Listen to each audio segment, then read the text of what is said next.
What up, folks? I am Ultrazilla, and this is an Ultrazilla live on a Thursday night, because tonight we got a special guest product designer of SUPER7, and you guys know we've been covering a lot of SUPER7 in the news and getting a bunch of reviews in there for their Godzilla line and their MMPR line.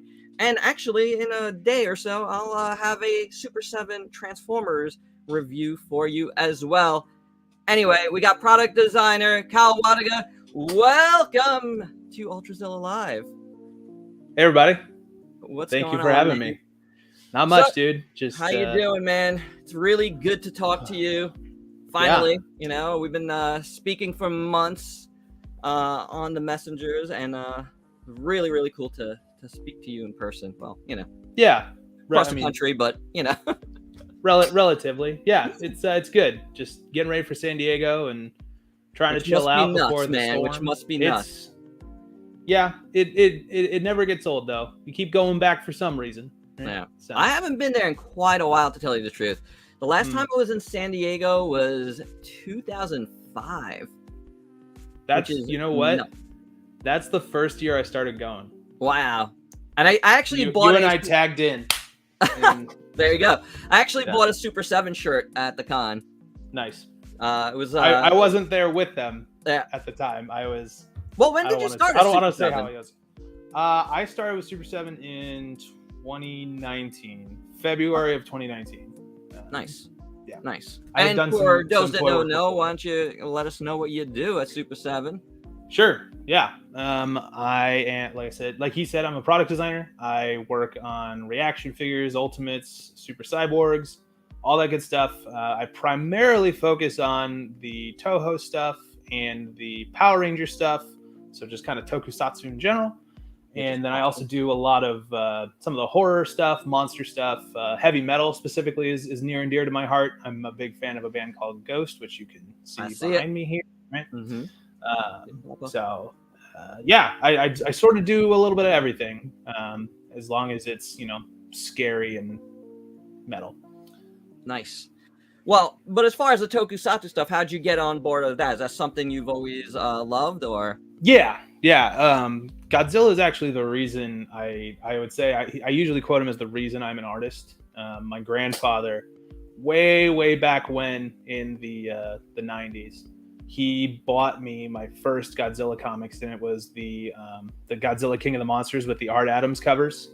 Nice. And there's that first issue with Dark Horse. That first issue with Godzilla, and he's bleeding out of his mouth, and it says he's thirsty for blood, and he's like ready to take on the world. And I was like, what is this? And then I never put it down. I would copy it all the time. And that's drawing Godzilla is what started me on this sort of art career. So I've loved Godzilla from a very young age, and it just kind of has, snowballed from there.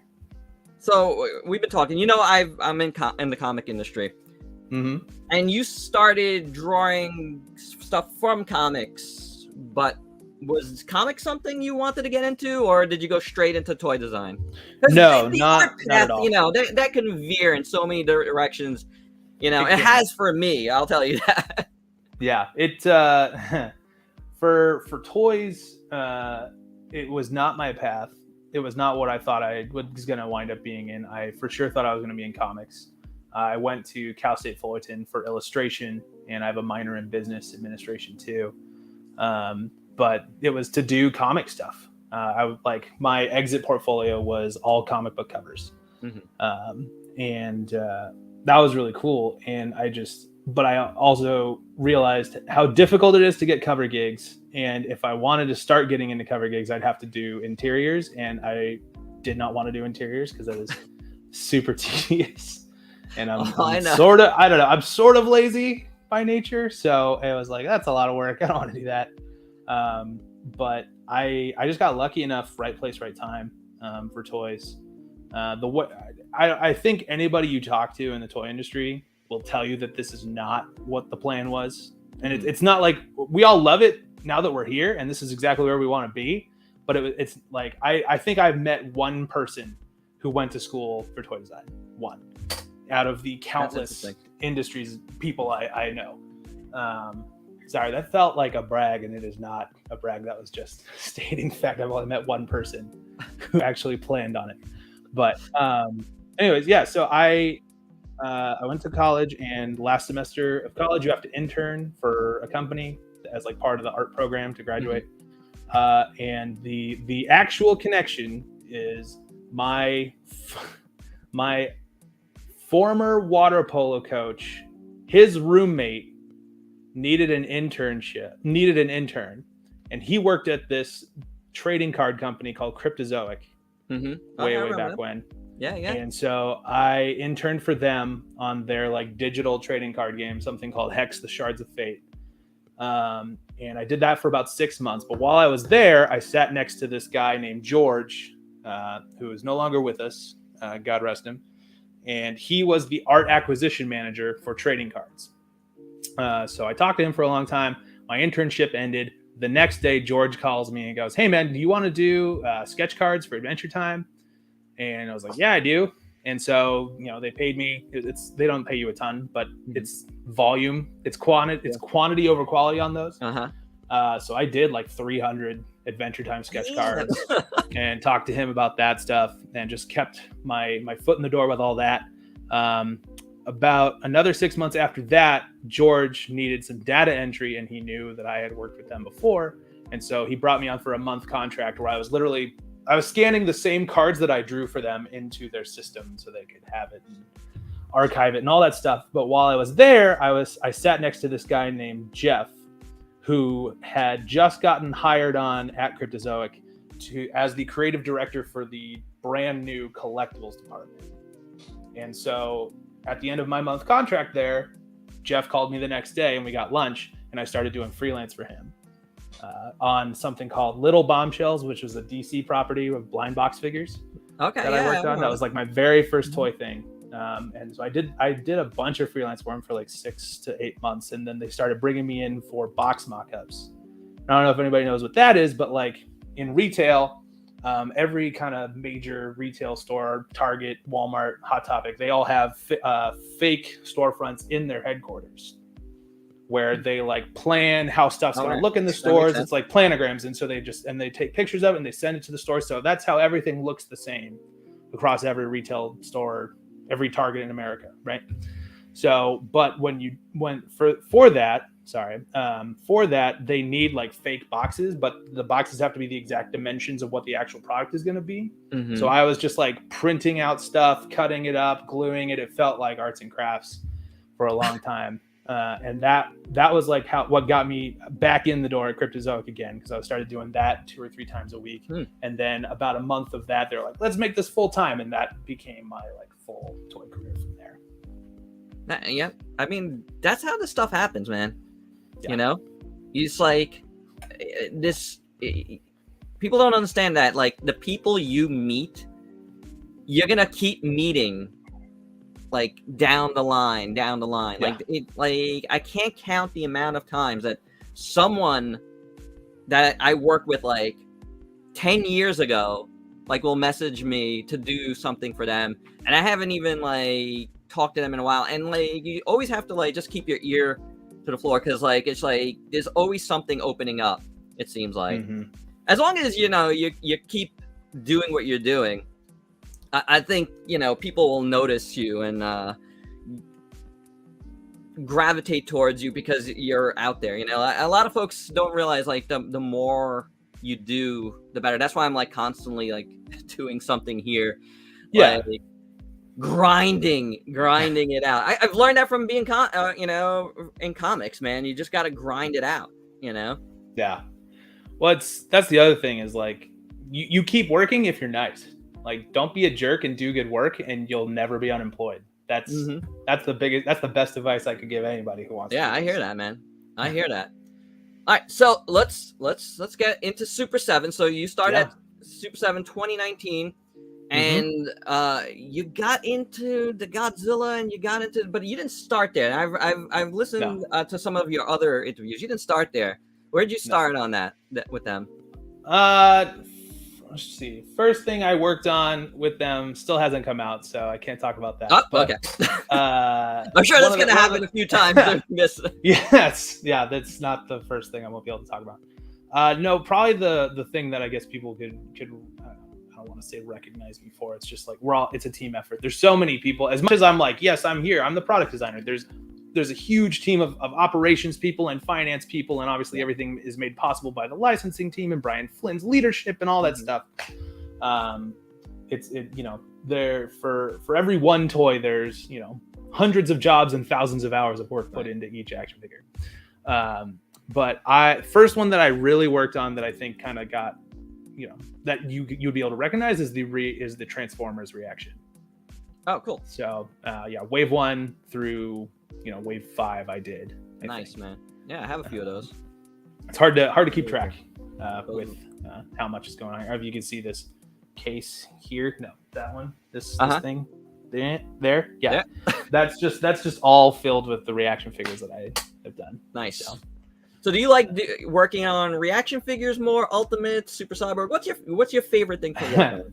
It's it's sort of like Office Space, Michael Bolton. Like, I guess I sort of like them all.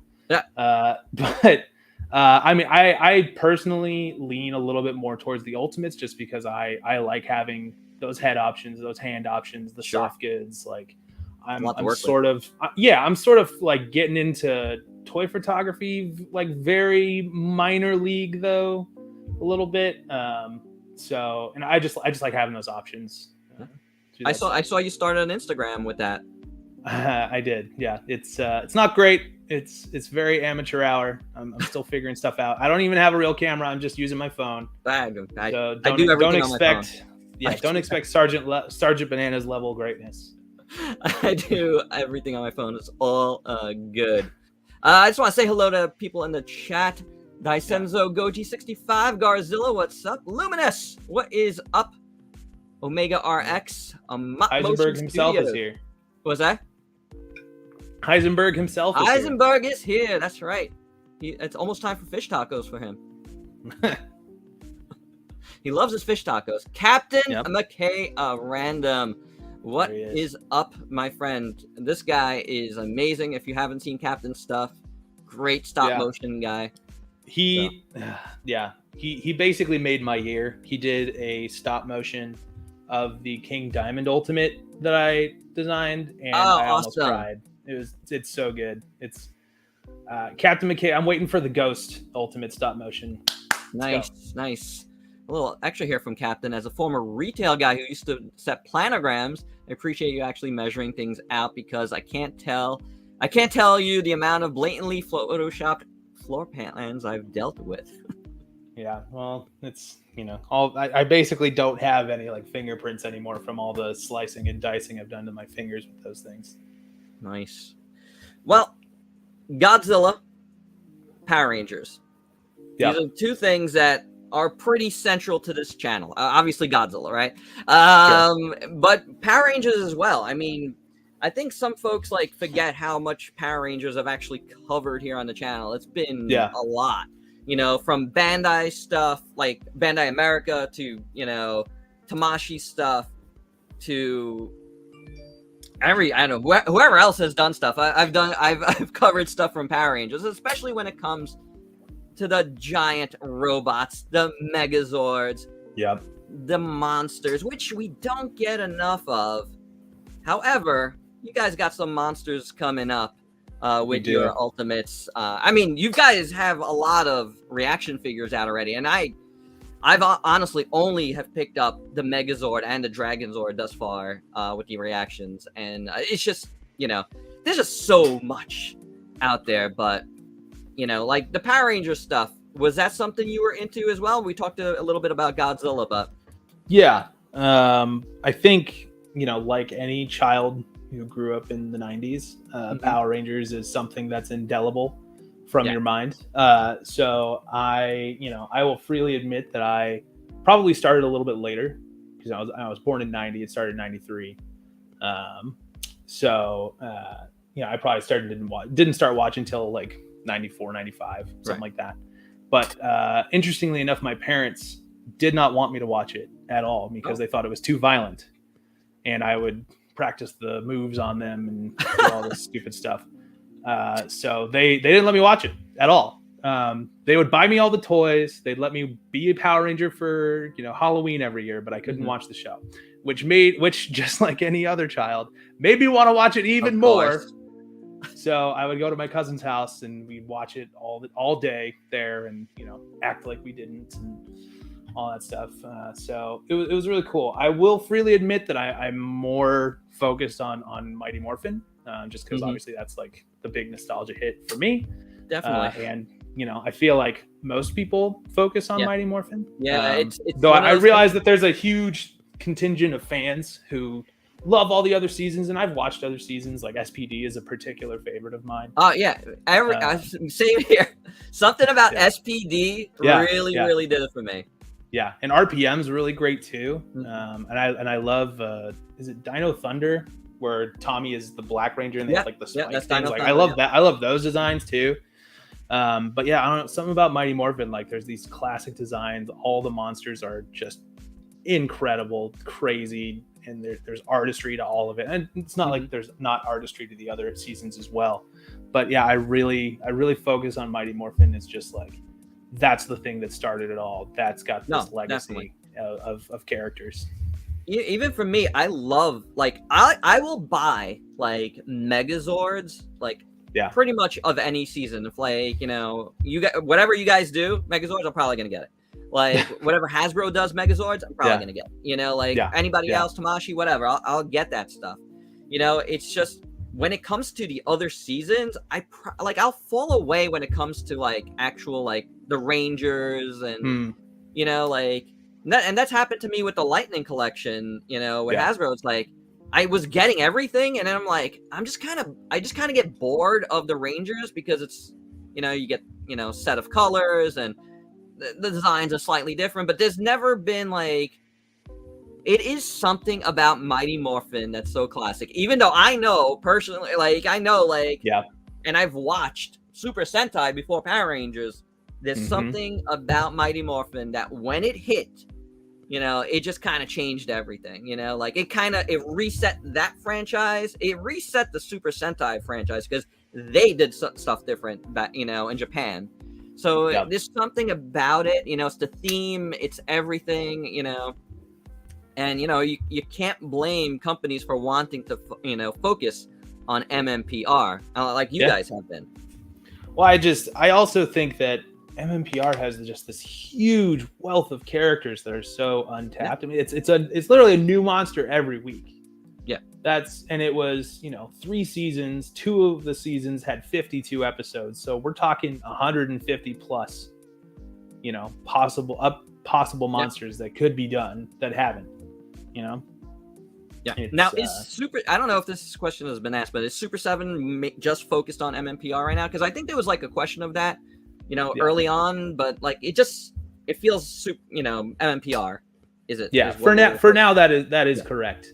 If we go down the line farther and we get to those, 150 plus monsters, and we're like, oh, what do we do now? Maybe we'll talk about, Sure. Zeo or Lox Galaxy or SPD or something like that. They have good stuff in there.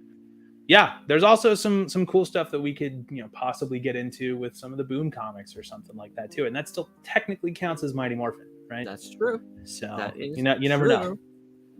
Randy is really hoping for a Super 7 Ultimate for the Thunder Megazord. Thunder Megazord is a really cool one. I always liked that he had the sheath with the chain on it. All that. Yeah, well, I'm hoping we see that one soon. I have a feeling we might see a reaction figure because this seems like there's a little bit of a thing there. So we see the reactions, and then we get Ultimates, which is a good progression, I would say. Yeah, and that's also that kind of factors into just the toy making process too. not a knock on reaction figures. Like they're incredible. I love them, but they're a little bit simpler to make than all of the engineering and deco and stuff that goes into an Ultimate. So that we can not necessarily pump those out, but we can get those out of the factory faster and get those into the hands of people and help keep the lights on a little bit. Yeah, no, I hear you, man. Like when you guys first announced the Godzilla license, I made a video just explaining, because I knew like a lot of the fans that follow this channel, a lot of the subs, like probably didn't know about you guys and what you guys did, even though I know there's a lot of collectors that do, but I felt like I needed to talk about that since I've known about Super 7 since 2005 when I went to San Diego Comic-Con. And how you guys were going to treat that license, but also like how your business seems to work with the reaction. I was saying, we're probably going to be getting reactions first for quite a while before we get anything else. So be patient. So that was something I was saying like right from the beginning. So yeah, it makes sense, Yeah. Well, thank you for your insights. I hope I'm glad that you were able to help, explain that to some folks. Yeah. But we also try not to hide anything either, everybody. So yeah, no, I mean that definitely not. Wait, well, we got something here that you're gonna want to see if you didn't see it. Perfect. That's good. Ready. Very, very, very cool. So those first Godzilla reactions came out. We had the Shogun stuff, which for me was like, I grew up. I had the original Shogun Godzilla. So like I grew up with that, and when I saw that you guys were doing that first, I was just like, this, I knew the license was in good hands, but that to me put it on another level because you just like tapped into my childhood, and that blew me away. Yeah, that is all Flynn. I think Flynn also grew up with that with that figure, so he's right there with you. It was really interesting. The Shogun Godzilla we'd been trying to do for a long time. That was actually one of the very first things I did, like in that first week at Super 7. Oh, wow. They were like, how are we going to, it's like, figure out how the tongue mechanism is going to work at scale. And I was like, do we have this license? Like, am I going to be able to do Godzilla stuff? And they're like, we don't know, but let's figure it out anyways. Because we literally, for that figure, we bought another one in like really good condition. And we sent it to the factory to get scanned. And then they sent it back to us, which was very nice of them, except for, I don't know if anybody knows anything about 3D scanning, but you have, for a better scan, you have to make it all kind of one color, and usually gray is the best way to do it. So the factory spray painted matte the entire Shogun Godzilla in like this gray color. And we're like, oh, cool. Thanks for this ruined figure now. But obviously it worked because you get this awesome little like reaction figure, but like that all gray Shogun Godzilla is in the office now. It's now it's an icon, it's a symbol of where the line started. Here's something I want to see too. Hoping to see a Shogun Rodan soon. That would be really cool. That figure eluded me as a kid. My neighbor had it, and it drove me bananas that I couldn't get one.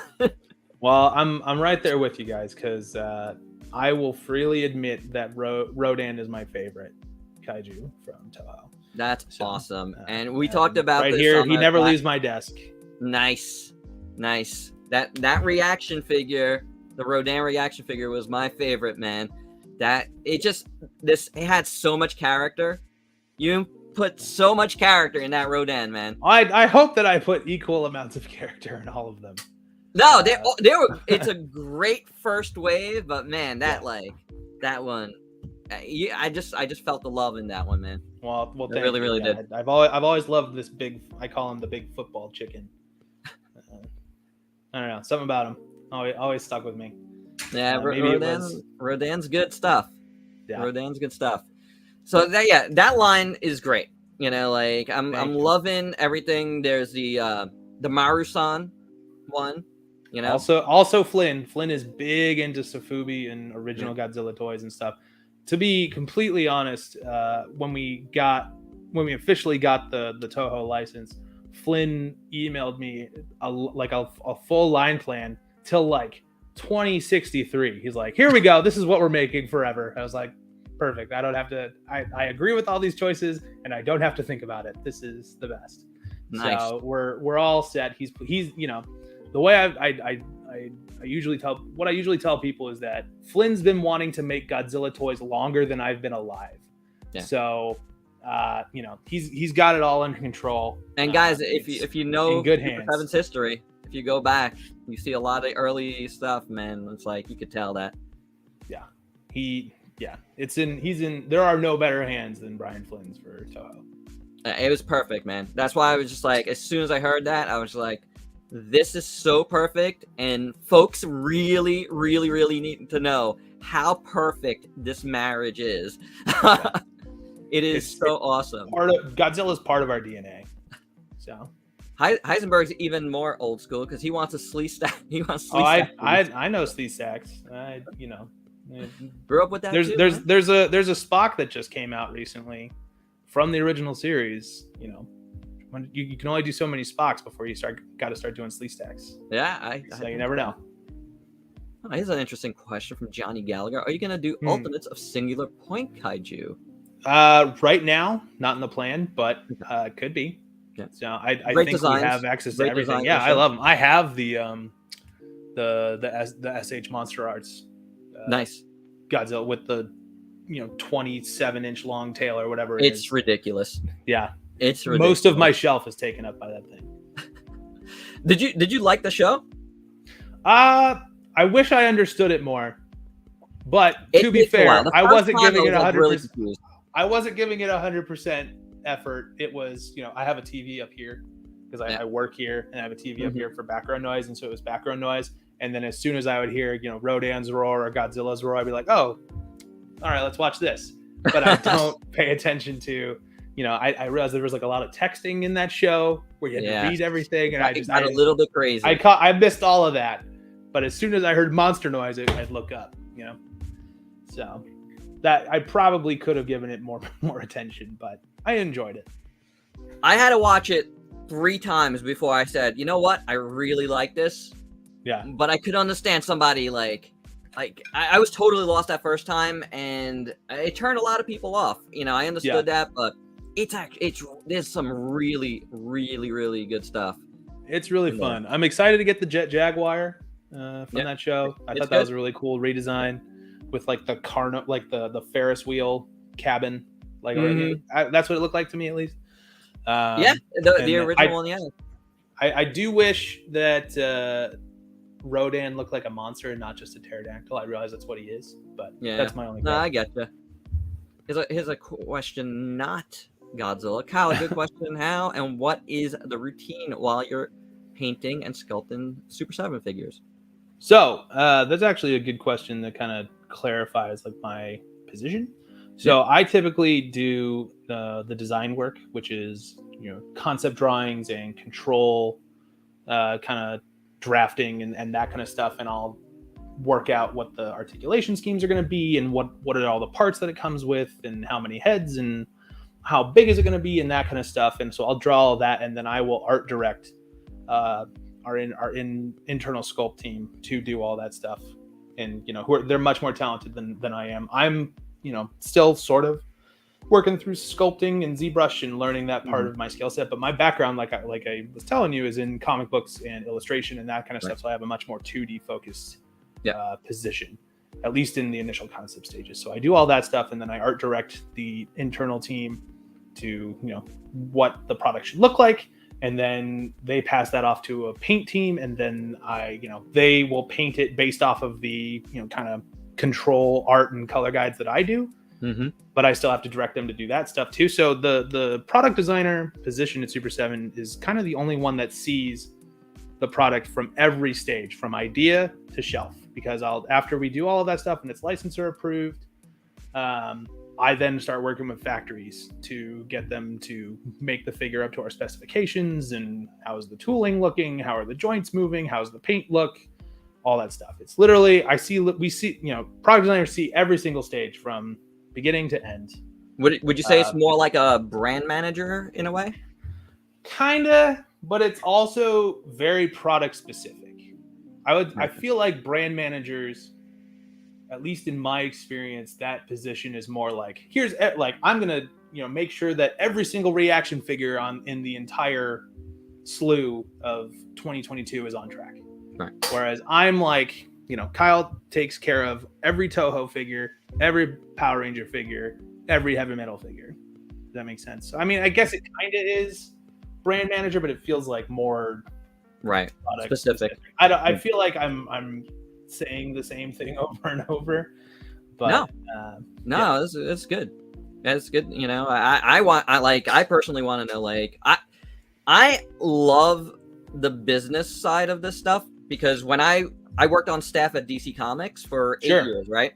Nice. When I worked there, my office, which was the lettering department, I ran the lettering department, was right next door to DC Direct. Yeah. So you know my boy Jim Fletcher then. Yeah, very well.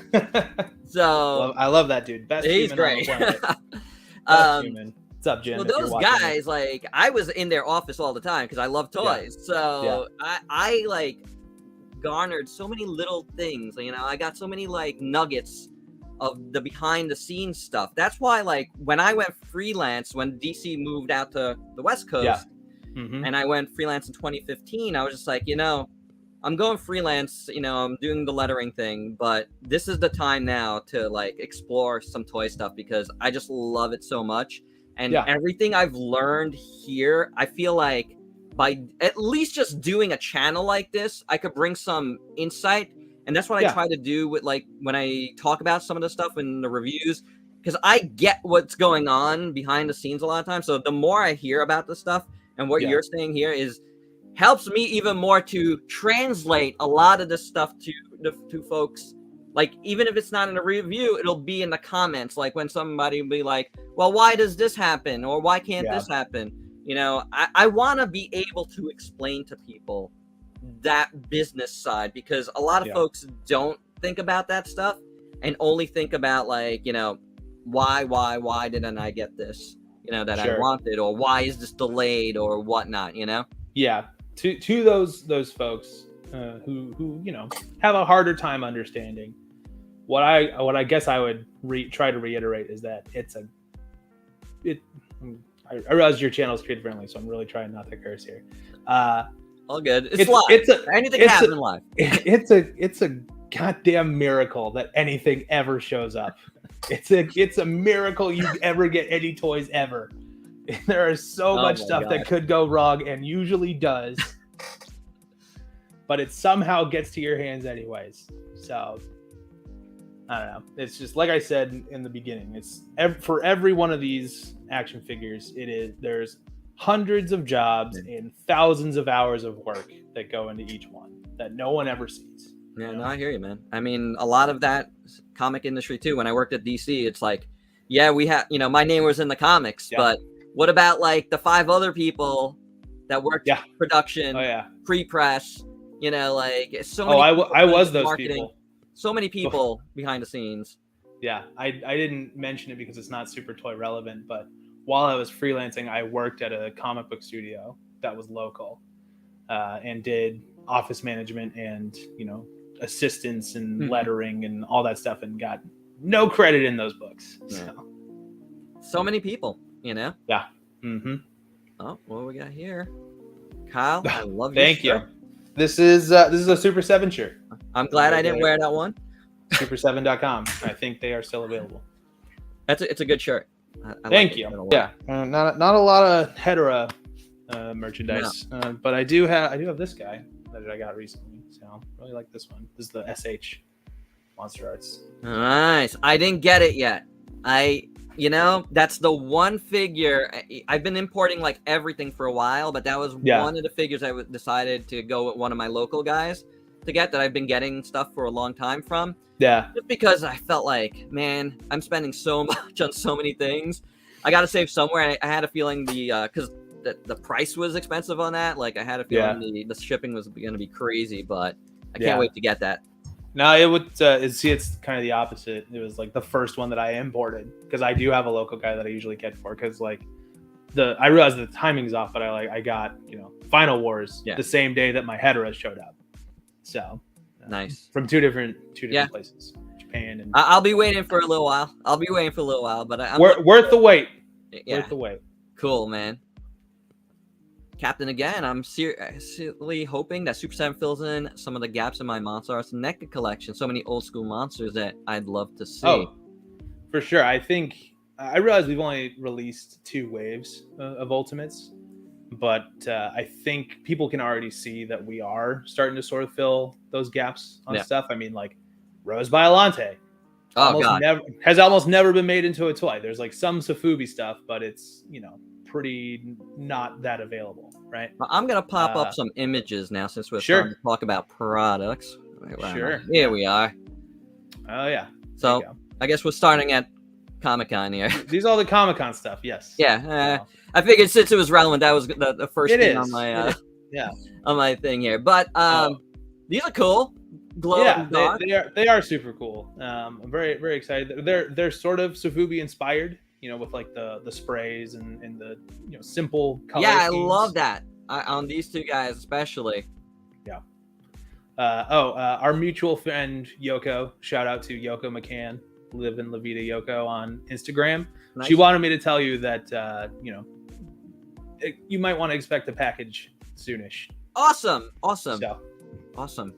Very. That is the best news. Anguirus has been overlooked for too long. I agree. Oh, another one. Hope Anguirus is made soon. We got some Anguirus fans. That's right. I personally am a huge Anguirus fan. So I am too. I also understand why he doesn't get made a whole lot. He's got a lot of spikes that make it really difficult for production. I hear you. I hear you. I would say that's probably his biggest barrier to entry. Garzil has a metal question.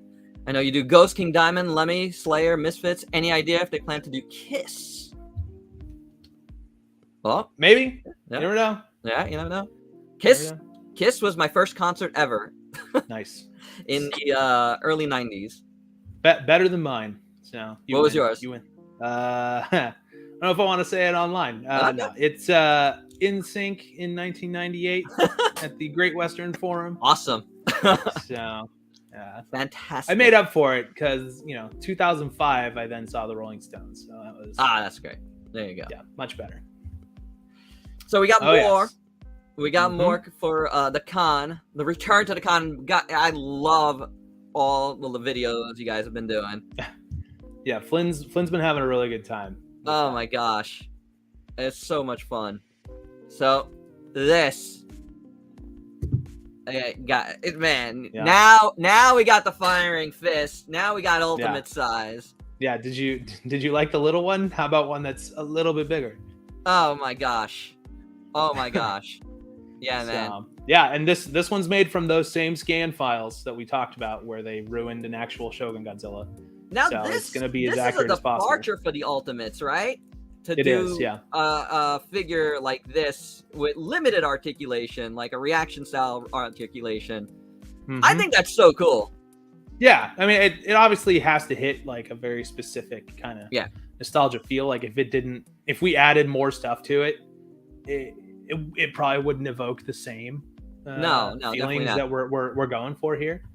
That said, if you ever did like a more articulated version of the Shogun Godzilla, I think that would go over really well. Yeah, I mean, something like that could be pretty cool. It could. I would say let's see how this one goes first. Look at this. So good. Yeah, I mean, if you didn't know what you were looking at, you probably would think that it's just a straight up Shogun. Like it's just the one from the 70s. I know. It's amazing. Oh my gosh! I sound like I'm tooting my own horn here, but like I'm just as excited as everybody else here. I'm so excited for this. So excited.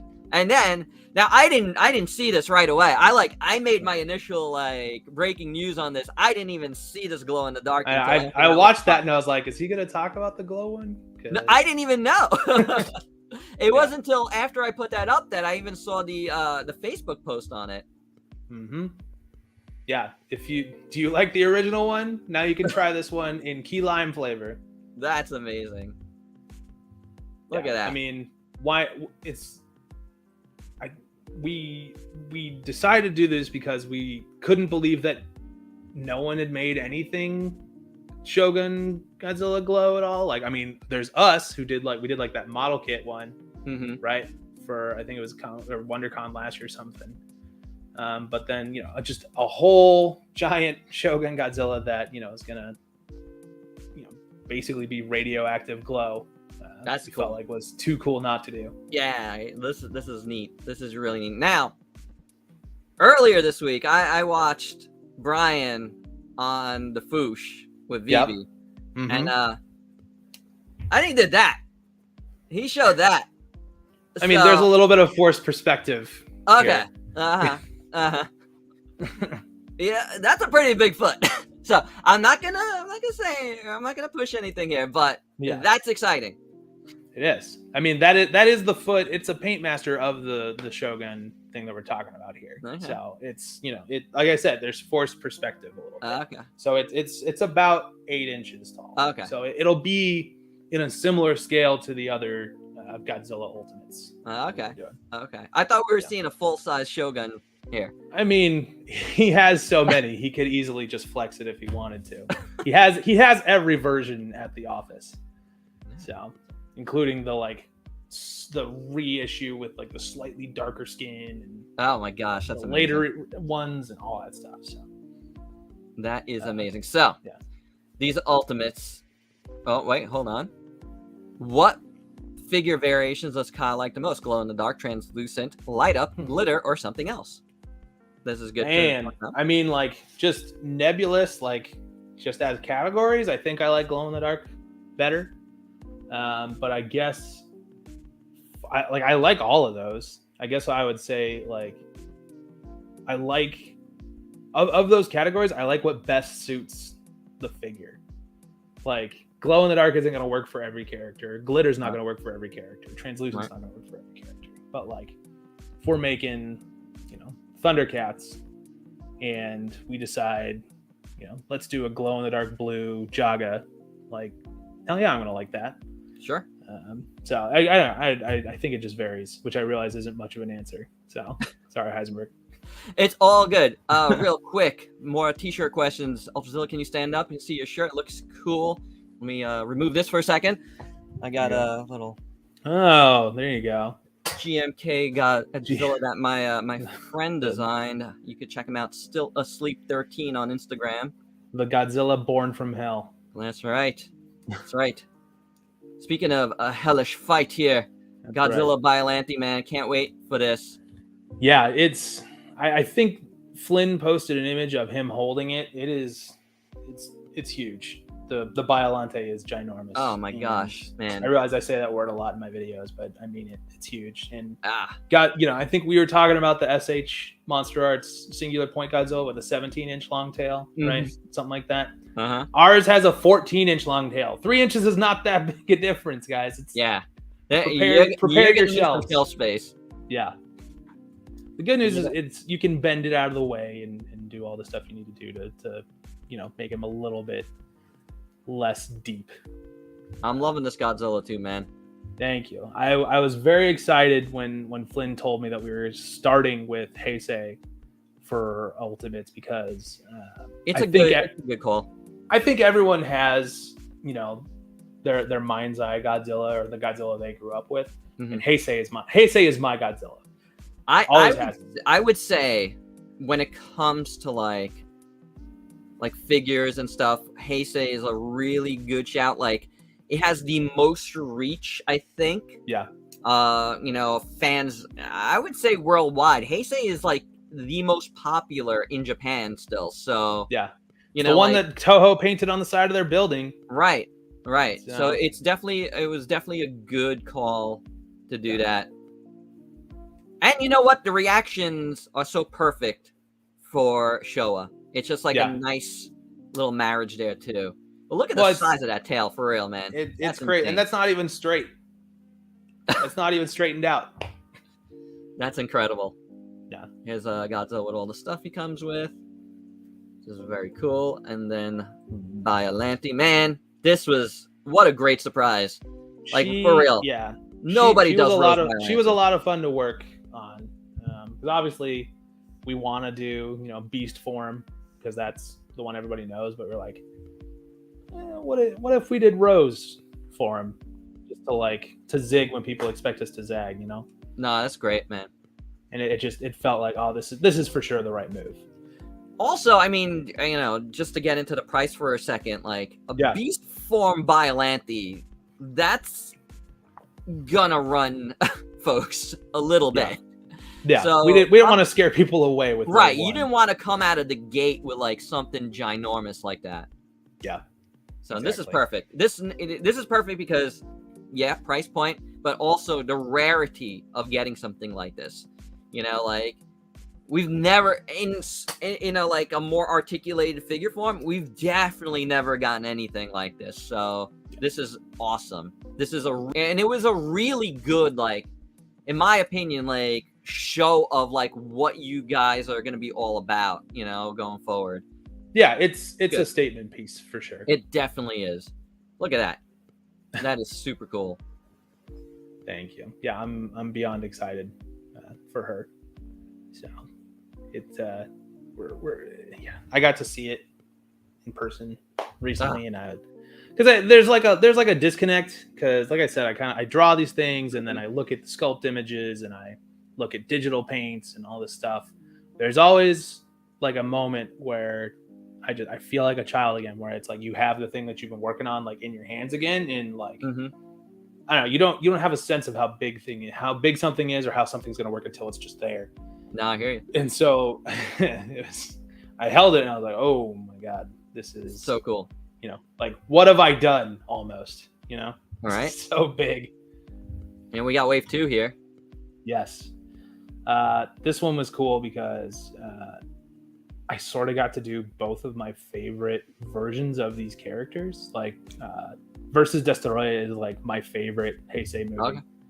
And I realized that a lot of people love Showa Mechagodzilla, and obviously there would be no Heisei Mechagodzilla without him. Yeah. But in my mind's eye, I close my eyes and I picture Mechagodzilla. It's this one. Okay. So it was really exciting to be able to start.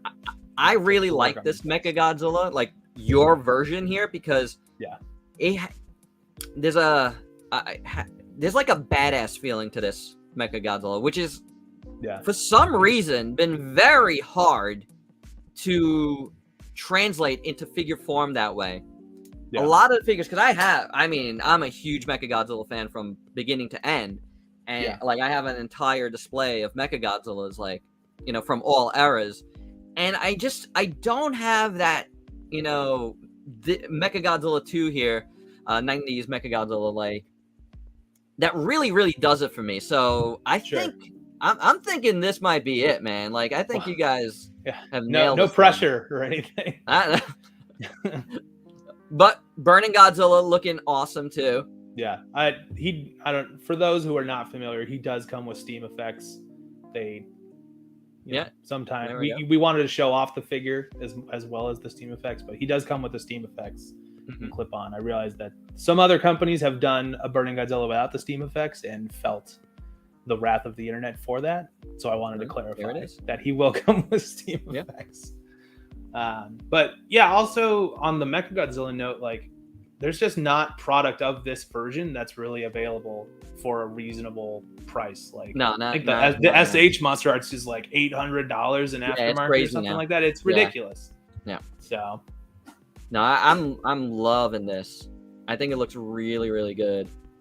Thank you. Yeah, we wanted to give him some of the transformations, like with the Garuda and his tasers. Because something always stuck with me about that, where he like shoots him out of his forearms and you can see like the blood as it goes and it like hits Godzilla, and then he zaps him. I love that Mechagodzilla. It's good stuff. So a couple of questions about Godzilla, the Godzillas, because I know a lot of folks have asked me. I think I know the answer to this one personally. All right, you tell me then. I don't know for sure. Obviously, you tell me. I don't work for you guys. this is all speculation on my part. Sure. Mm-hmm. People have asked me why no beams. Why no beams?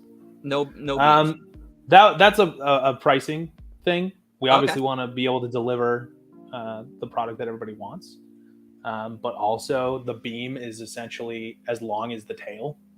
So that's just another thing of tooling we would have to add. And it's, I would say that the beams are not. I would say that the beams are coming, but not right now.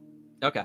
So what I was saying to folks saying that was, well, we're obviously going to get a beam version, but when you get the beam version, it's going to have lit up dorsal fins. It has to. Maybe. And this is one thing I always argue with people with SH stuff. Like, I don't want the beams unless my figure has lit up dorsal fins. And so what do you mean by lit up? Like in your head, in Sal's head, what does lit up mean? Is that translucent? Is that with actual lights in the figure? No, not lights, Okay. but like either translucent or like colored blue. Yeah, something. glow in the dark blue.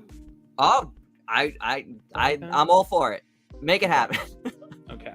It gets a little weird because some of those glow in the dark, those like colored glow in the darks become like a milky, weird kind of color that it looks off in the day. It looks rad at night. Yeah. Or in the dark.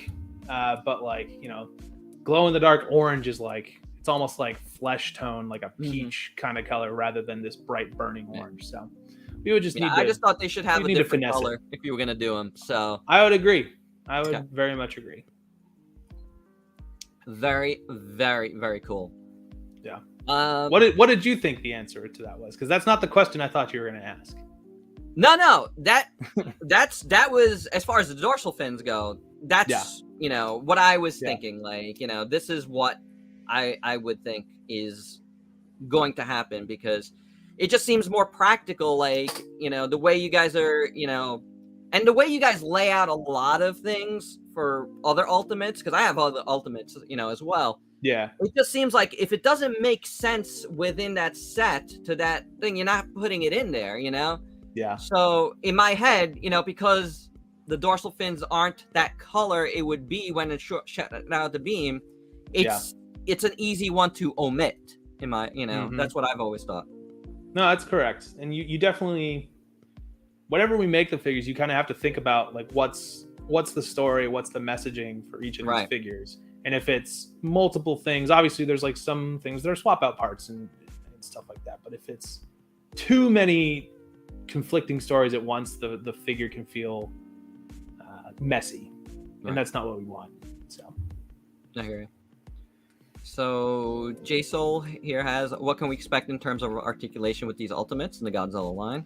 Sure. So I mean, almost every segment in that tail is articulated. I think there's only a couple that are joined. So you'll be able to, as I describe it, write your name in cursive with that tail. And then, single knee, single elbows. If you know anything about ultimates, there's a ball joint in the torso, so he'll be able to get his like kind of Godzilla.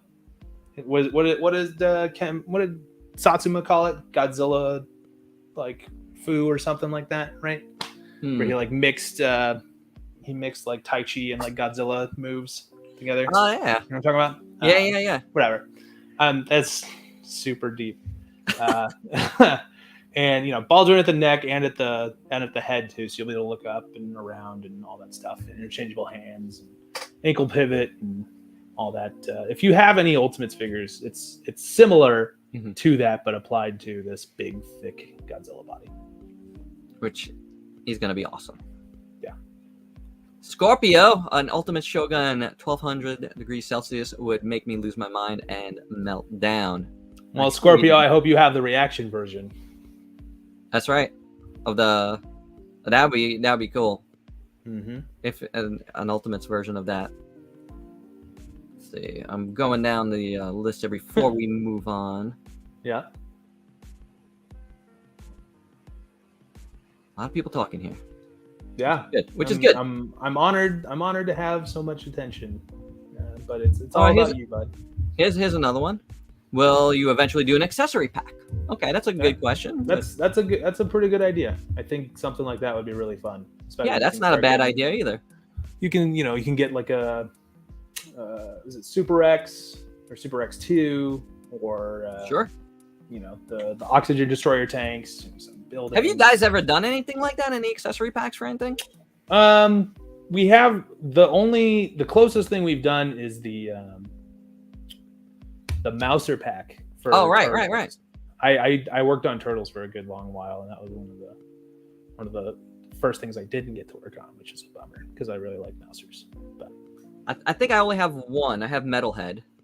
okay, So because I love that Metalhead. adds up for you. Yeah, that seems right in your wheelhouse. Yeah, I love Turtles, and I was collecting a lot of Turtles for quite a while, but I just had to cut down on something. So it was one of those lines that I was just like, I can't do it anymore. It is too much. There's a lot. There's a lot to too handle. much now. I feel you. So I had to let it go. Along with Anguirus, 98 Godzilla is way overlooked as well. What are your feelings on 98 Godzilla? Sure is. As a kid, I loved it because I was right in that I was 8 years old. I was right at that age where I was like, "There's a new Godzilla movie. Hell yeah, I'm gonna watch it." I've since watched it as an adult. I have some nostalgia feelings for it. I think it got a bad rap. I think the best version of Godzilla 98 is Zilla in Final Wars. Yeah. Getting nice quick appearance. Getting his butt beat in like 10 seconds. So if we were gonna do that, I would say I would rather make Final Wars Zilla than a full on. That'd be interesting. Roland Emmerich Godzilla. Yeah. So. Let's talk a little bit. Sure. About some Power Rangers stuff, because there's some stuff here that I know folks are gonna really want. I know I have this guy on order, the T-Rex Zord. It looks so awesome. Look at that thing. Yeah, man. I'm very excited about this one because there's never really been a T-Rex dinosaur that looks like the one that used to fight on its own. Yeah. Every T-Rex, every Tyrannosaurus dinosaur toy, like as much as I love transforming function, the aesthetics of that figure it always looks terrible. It's always got really these gimpy little arms. It's really skinny, and he's got this goofy face, and his tail's in a constant J because it has to snap on it. I get why they do it that way, but it's just oh man, just give me this guy. He was so this Zord was badass enough to just fight on its own all the time. This is what made me love Power Rangers was this Zord. Really? Wow. That's what grabbed me to begin with. It was just this guy, and I was just like, man, to have this guy in Wave 1. Yeah. Well, thank you. Here's a question I want to ask you, because I know folks are going to want to know. How do these scale with the Godzillas? They are, drumroll please, in the same scale. You will be able to fight your Tyrannosaurus Dinozord with your Godzilla or your Mechagodzilla. You can have your Dragon Zord fight your Mechagodzilla too. They let me. The inmates are running the asylum now. I was able to put, I can have Godzilla versus Dragon Zord, and they're in the same scale, and they fight each other. They're the same size.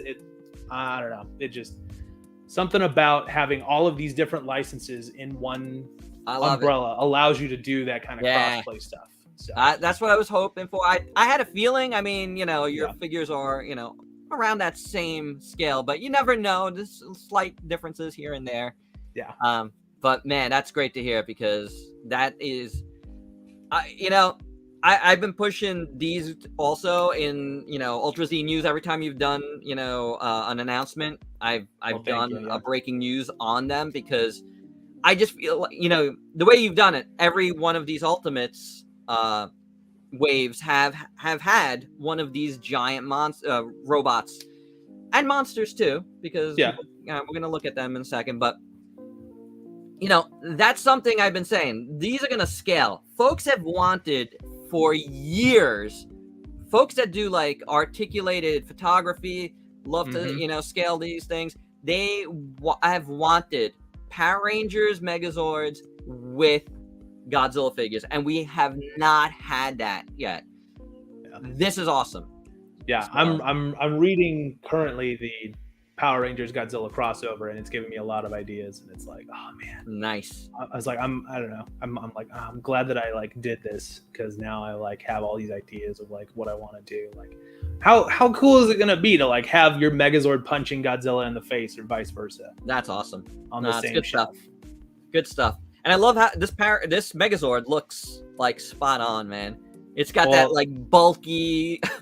Yeah, thank you. Proportions. It's I study each of those suits as much as I can. So good. I will say though that our figures move better than the dudes in the cardboard boxes on those stages. So because if you look at how they fight, like they're very much like Yeah. they can't move their arms or any of that stuff. But it's good, man. It looks awesome. Thank you. Yeah, Here he is. nothing of brings course- me more joy than Power Rangers and Godzilla being together. Dragon Zord here, man. This is one of my favorite mecha. Like, of anything. Well, it's essentially another Mecha Godzilla. Yeah. I mean, it's just so good. He's got the, firing fingers. He's Yeah. just... But the colors have always been something that's, like, just made this thing so sweet. The greens and the golds with the silvers, the blacks, just awesome looking. Yeah, it's a great design, and that is something like I will freely admit that obviously I watched it as a kid, but I sort of fell out of it as Power Rangers was not Mighty Morphin anymore, and I started to grow up and get into other things like superheroes and Sure. Godzilla and that kind of stuff. And so when we got this license, I was like, oh yeah, I really like this as a kid. I'll volunteer. I'll do it. And so I got to like really kind of rediscover the brand, and looking at it now with just sort of my designer eyes and my adult brain, I like the design work in Mighty Morphin is incredible. Mhm. They're top of their game type stuff. Like that's why these designs have stood the test of time for so Yeah. long. I would say that pretty much every single person on the entire planet could recognize that the Megazord is from Power Rangers. Absolutely. Same with the Dragon Zord. Absolutely. It's iconic at this point. Yeah. So, for sure. Now, we got a couple... Oh, look at that. That is awesome. Yeah, and that's something that I personally had never seen done No. before. So was cool. The missile hands. That's so good. So it felt too good to not do. Yeah, I love it. Absolutely.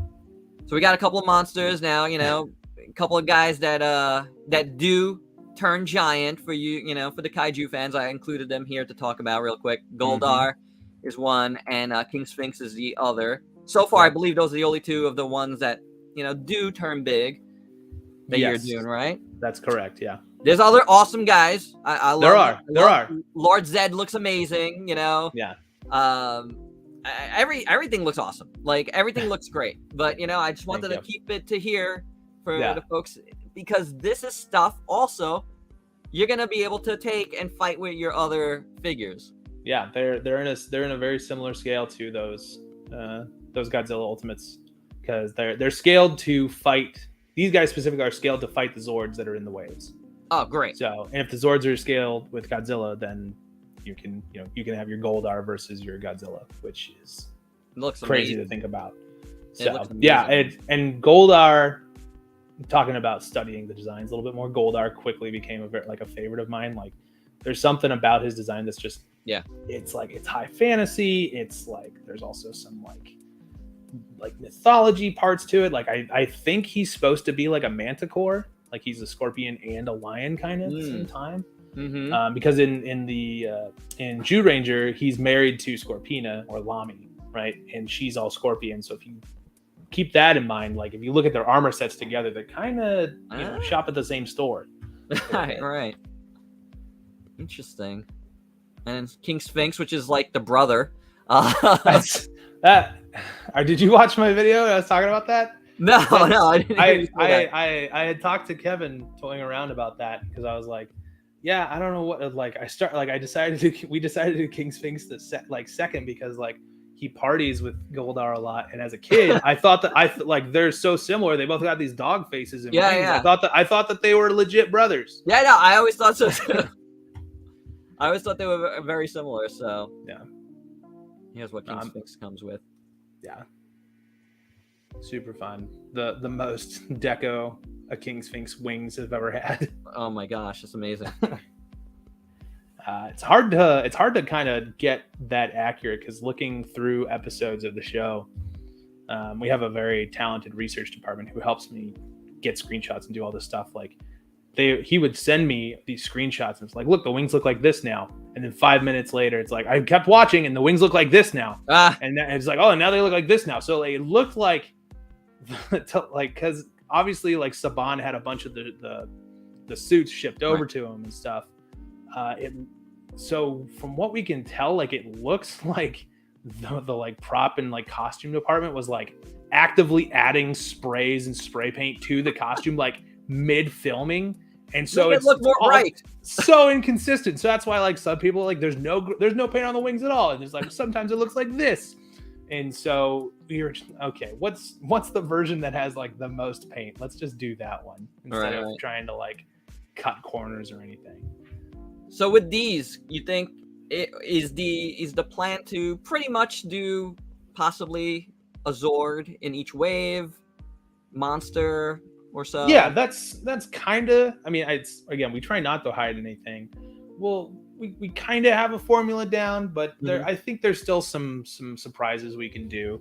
Cool. To keep things fresh here. But like I said, like there's so many monsters we could do. Yeah. There are so many Zords we can do. Oh yeah. We're not slowing down anytime soon. When's the first wave due? So that one is currently at the factory. We're getting into deco samples and we're close to production. I would say probably fall to end of the year or so. But I mean, I can give you that projection now, and then tomorrow it can change because all of these crazy supply chain delays and shipping issues, and it's so hard to say, and it bums me out because I want the figures just as much as everybody else, possibly even more so. Yeah, of course. I mean, you worked on it, so yeah. It's a bummer, but it's sort of just how things are right now, and no one feels it more than us. So it sucks. I hear. Let's answer a few more questions before I let you go. Let's take a look because I haven't looked in a bit. We're looking at all the images.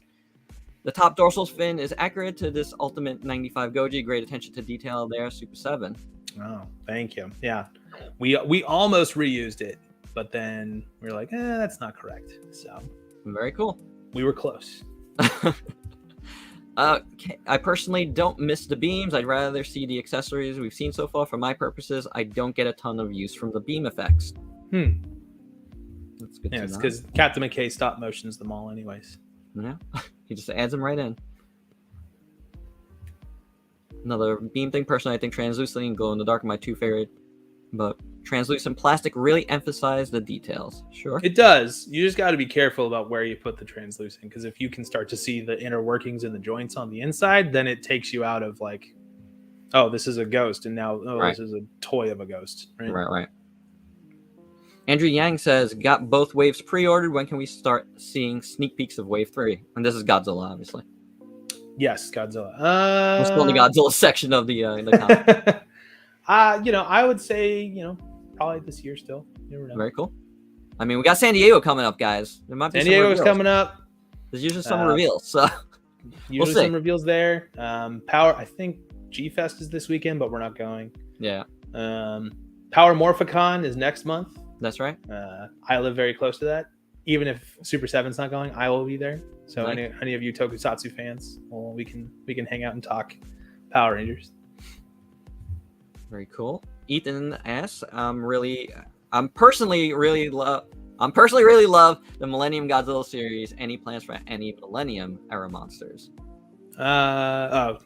Multiple monsters. He just wrote one. I was like, there's only one. I mean, there's Orga, there's Mega Garrus, there's I want to do all that stuff. Especially we talked about Mecha Godzilla. I think an Ultimate Kiryu would be very nice. What about MonsterVerse Godzilla? So That's a wonderful question. I am sad to report that MonsterVerse and all of the legendary Godzilla stuff is a completely separate license. I had a feeling, yeah. Which we do not have. Right. It's all right. We're getting a lot of MonsterVerse stuff out there, guys. There's some really wonderful stuff from that. I mean, SH does some great stuff. I think is it Jax who does a lot of stuff with Jax with does them? a lot of stuff. Hiya Toys has the Hiya Toys Rodan. I think I'm gonna have to get because that looks awesome. I missed out on the SH one, and I have a bootleg one of it, and it feels like a McDonald's toy by comparison. So I definitely want the Hiya one for my boy Rodan. Are there any Toho Kaiju you personally want to join the Ultimates? Rodan. Yeah. Rodan and Jet Jaguar, I think, are two that would be. I need a are an absolute must. Yeah, I need a super articulated Jet Jaguar ASAP. Well, I mean, if you're familiar with, knowing anything about is kind of like an aggressive way to say it. If you're familiar with our Ultimates, you might recognize that Jet Jaguar is kind of the perfect form factor for an Ultimates figure. It's with got the hands, with the heads. Yeah. So. And guys, you got to think about this. They said they're starting out with Heisei, right? Think about the amount of Heisei monsters there are. There's not a ton to go there with there. So, you might get some Showa in there at some point sooner than you might think. You got to really think about it like that. We're not getting rid of this license anytime soon. We're gonna get to all of it. Like I said, 2063, baby. Let's Full do steam ahead. Let's see. Joseph has the Super 7 Ultimates Green Ranger Dragon's Honor pre-order BBTS. Thank you for the support. Guys, if you don't know, you could do pre-orders direct from Super 7. There is a pre-order window. You will get the figures first if you do it from there. But yes, BBTS is a great secondary place to get stuff at. There's other places, obviously. But I personally will say BBTS is great because if you need, there's no hassle cancellations and stuff, so it's always a good spot to like drop an extra pre-order at, just in case. Yeah. So it's good like that. Oh, going back to the question of which ones I want to see, I want Space Godzilla.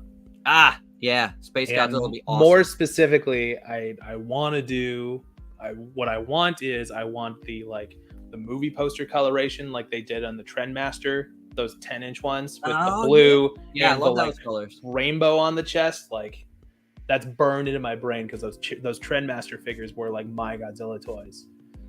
So I definitely want to get like an ultimate version of Space Godzilla in like wacky rainbow colors. Like, sign me up. Yeah, absolutely. Oh, we got a lot of folks liking this. Yeah, same scale. Cool. I had a feeling people might be into that. Yeah. Yep.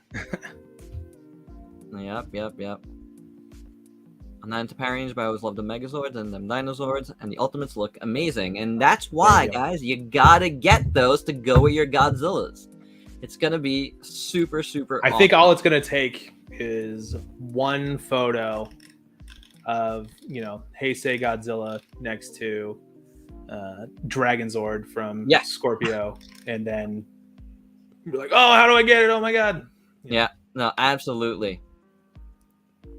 I agree, Omega. The T-Rex, Dragon Zord, and Megazord look amazing with the painting and everything else. It almost looks like it came out of the show. Kudos. That was the goal. Man. They really do.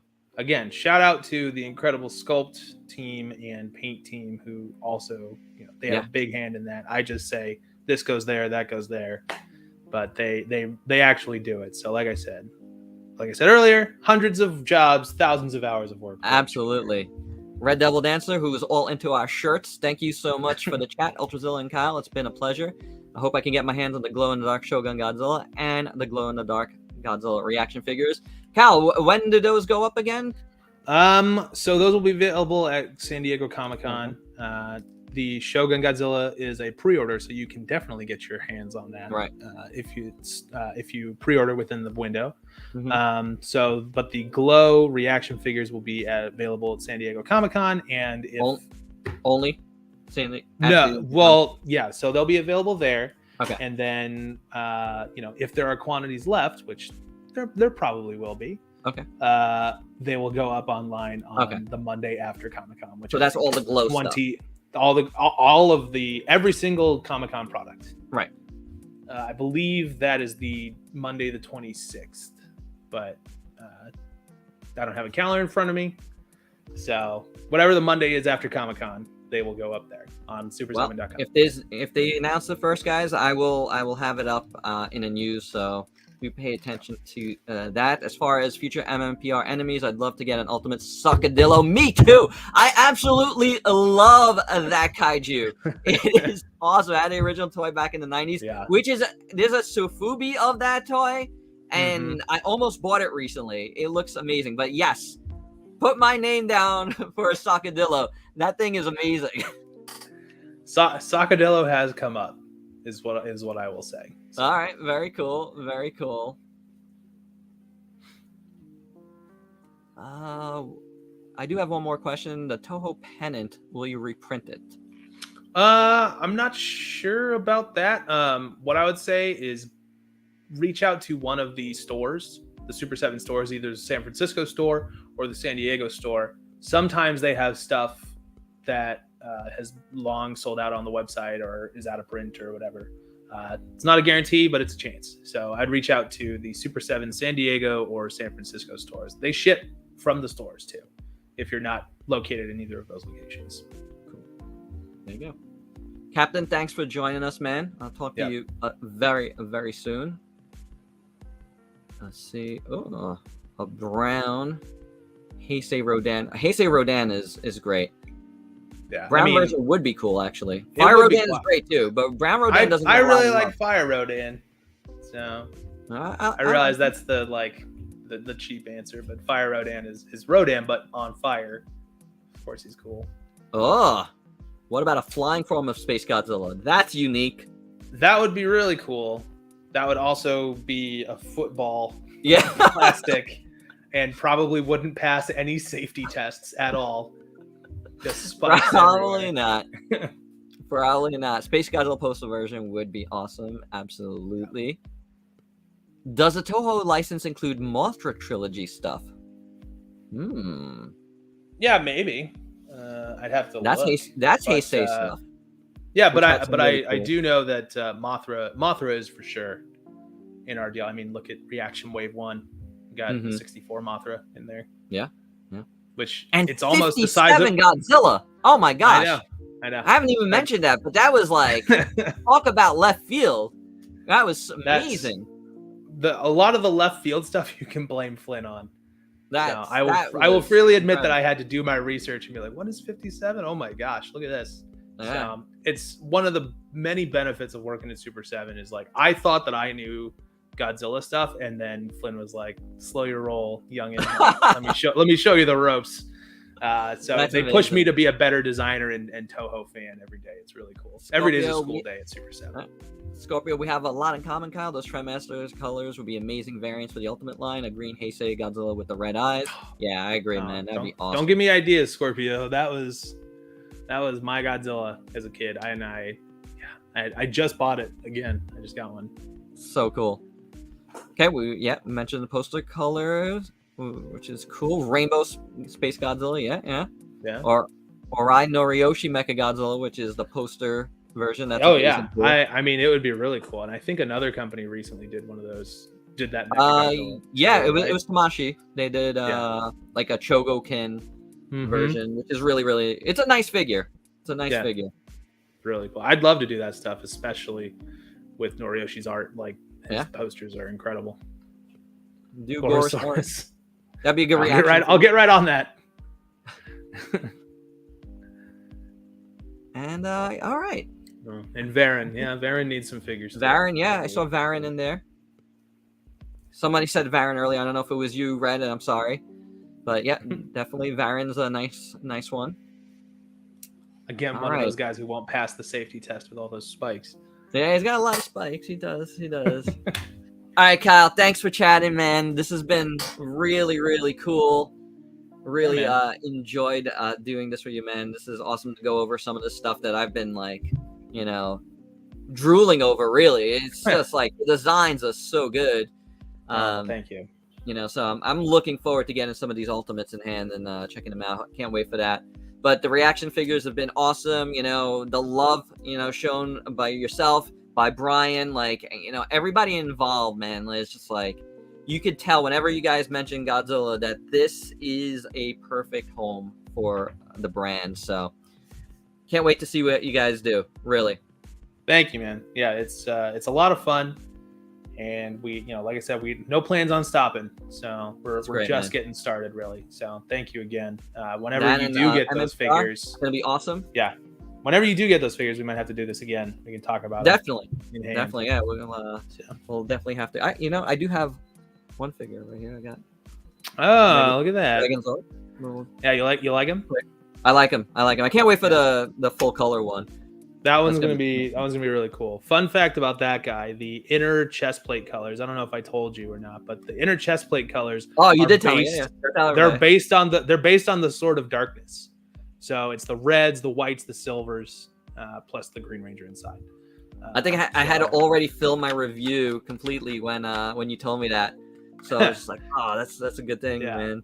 And there's the clear Megazord too.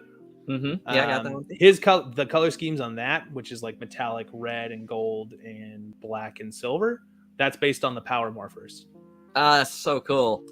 So that's a neat idea. I try to tie stuff from the lore or the brand into like that kind of design work. I love the Super Cyborg stuff, man. Like, now that's something we didn't touch upon here, but man, there's gotta be some mecha something. Well, I think we announced Mecha Godzilla Cyborg a while ago at the there was SUPER7 day of teasers or whatever it was in February. Okay, yeah. Right, so that's right. that is coming. Okay, it slipped my mind, but yes. Yeah, there's that guy, and then some other ones might be in the works as well. All right, yeah. There's a few there. There's a few there that are definitely super cyborg worthy. And I think that's going to be cool because that's going to attract like a different Godzilla audience. Because there's definitely different sects of the Godzilla audience. There's collecting audience. There's like the super articulated guys. There's the more Sofubi guys, and then there's like kind of like that middle point. And like Super Cyborg, if folks haven't checked it out, it's kind of like that middle point of like Sofubi and kind of like a large movie monster series in a way, like if movie monster series were really big, and then there's some cool like intricacies of like, and it's kind of like that old school Bandai like Popey innards, that used to do. I mean, I have one here. I can show you. There you go. So I actually never got the colored version of that. This is one of my favorites. So I mean, it's so cool. You can rotate his arms, and his hands, and his heads, and his little feet, right? But the whole kind of cyborg, not gimmick, but functionality is you can take the chest off. Yeah. And you can see all of his robot guts and stuff. That's such an old school Japanese toy thing to do too. Well, it's inspired by Henshin Cyborg. Yeah. Yeah. We essentially just took. It's like, okay, well, what would a modern version of Henshin Cyborg look like? And that's what this became. Which is why every time we make a new mold for Super Cyborgs, we start with a clear one as a nod to Henshin Cyborg. There's a clear version of every single Super Cyborg because of Henshin Cyborg. Wow, I see. I didn't realize that. That's. I'm glad I brought up the Super Cyborg stuff. That's awesome. Good little nugget there. I like it. All right, man. That's a good way to end off. Talk about that for a second. All right, guys. Thanks for joining us. Mecha Kongzilla says this has been an awesome stream. Have a great night, everybody. And I echo that. Kyle, thanks again for joining me, man. It's been a lot of fun. Everybody, thanks, guys. Y'all have a good night. I'll be back with another live stream really soon. It's the 6th anniversary of Ultrazilla. We're going to have a little live stream party coming up. Stay tuned for that. Till next time. Peace out, peeps. Bye, guys.